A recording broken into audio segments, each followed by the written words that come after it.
So magandang araw Kabola, sa video nito pag-uusapan natin itong pasabog nga po nitong si Homer Sison Kabola na still writing, no?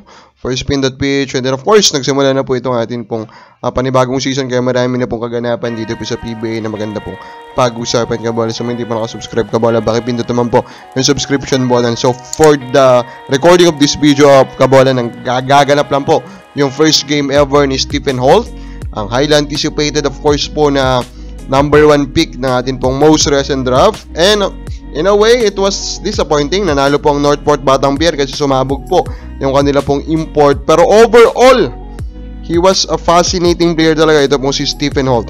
11 points, 6 rebounds, 5 assists, 4 steals po siya. Kabola, he has a lot of defense po na nakapokus po sa kanya. Pero only manage po 1 turnover. So doon mo makikita na in a way, ibang level din talaga yung Holt. Pero yun nga, tinitignan niya muna siguro, pinapakiramdaman yung liga Kabola. So let us be patient about this guy Kabola. Now, speaking of patience, si Aldin Ayo daw is staying patient po with Converge New Boys Far Blancs after their loss po in Blackwater Kabola. And yun naman talaga kasi marami nga naman talagang bago dito po sa team po ng Converge Kabola, diba? Sila yung pinakamarami atin na sinain po na rookie.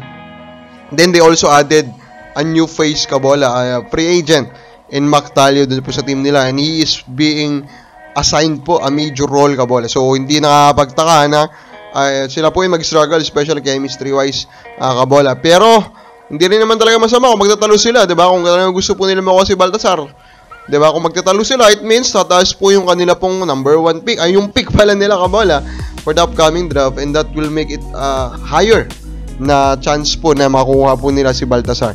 Now we have an interesting comment here on a video po that we posted actually a few years ago na. Yun pong debate of greatest of all time po sa PBA. Sabi niya dito, Christopher Basco hindi po bias dahil shooting guard, kataon lang na MJ is. Then nilist down niya po yung mga achievement po ni MJ o ni Michael Jordan. Higit sa lahat, siya lang po ang tumitira mga last game winning shots. Siya lang? Actually, madami nakakatira niyan. Come on. That's why he is the GOAT. At wala namang ganyan na PBA player sa PBA. I mean, yes, of course, Michael Jordan has a good claim for the GOAT status po sa NBA Kabola, and even in the entirety of the history of the basketball Kabola. Pero yung sasabihin mo na walang ganyan yung achievements sa PBA, tama naman, pero doesn't mean na yan na po yung standard po ng GOAT, di ba? Ang GOAT is basically determining po kung sino yung greatest out of all who played in that league. Sino yung greatest?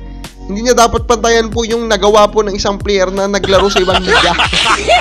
Hindi po ganun yun, di ba? And currently in terms of accomplishment, in a way, Junmar Fajardo halos wala po makakabantay sa kanya sa PBA. Now, ito na nga po yung pasabog po ni Homer Sison. Tungkol pa rin po ito sa sitwasyon po ng TNT at kay Mike Williams. Termination of contract notice sets in motion. Mikey, TNT diversion po yung claim nitong atin pong nabasa po na artikulo po dito Kabola. And sinasabi niya dito na ito nga pong TNT is gusto nilang i-terminate yung kontrata with Mikey Williams Kabola. I think may 2 years pa doon. Although hindi na rin naman talaga naglalaro sa kanila sa Mikey, so hindi na rin nila siya pinapasweldohan.